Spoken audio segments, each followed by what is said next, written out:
because I'm mixed heritage, I often am stuck in the middle of very divisive arguments.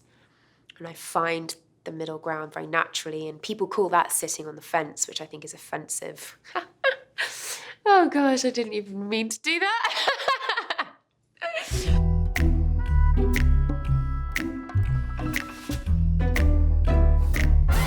There was a lot of talk about we are the good people and they are wrong, bad. You know, my question was, all right, guys, because this is a question to what people call as the liberals or the Democrats or whatever. How's the fight going? Have you done everything right? Because you didn't win. Like, what's that about?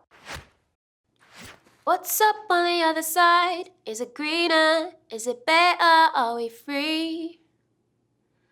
What's up with the good fight? Are we winning? Is it brighter? Can we see?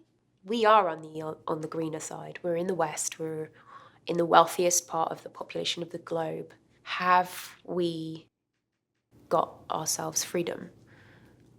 Because it feels like it's starting to reverse, you know, especially for women.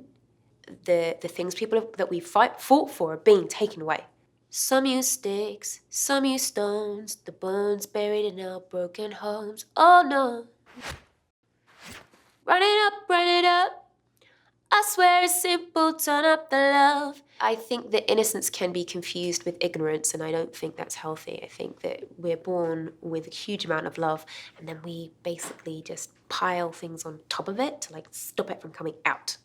You can call my bluff, but I swear it's simple, turn up the love.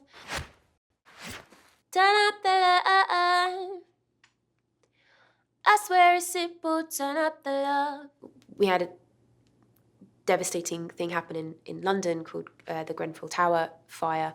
But one of the things I was asked to do was sit at a table with blank paper for the children who were visiting the site to draw pictures for the deceased. They were vaguely aware that something bad had happened, and their only reaction was pure love. They were, you know, coming up to the table, smiling from ear to ear and going, is my picture good? And, you know, writing R.I.P. to like other children who had died in the fire. And I had to smile back and be like, that's wonderful. They're gonna really love that. What's up in your bubble? Is it nice there? Is it safe there? Are you strong?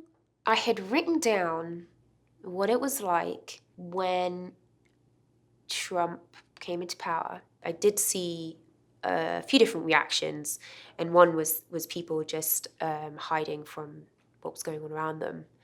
And although that can seem like a safe place, I just wanted to question that, because a lot of us who've been living quite happily in a bubble had that popped. What's up with your troubles? Are you solo? Are you alone, the only one?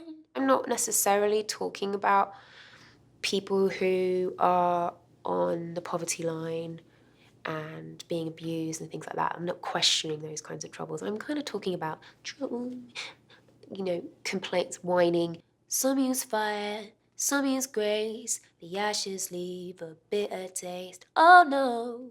Some people fight for their rights. Some of those fights have been won. And then those who have used grace to try and win, it takes longer. And it's just a reference to the different ways that we've tried to overcome these issues. You feel like you're suffering from prejudice, you know, you can guarantee there's a bunch of other people that you can connect with, and then together you can educate people about what makes you you.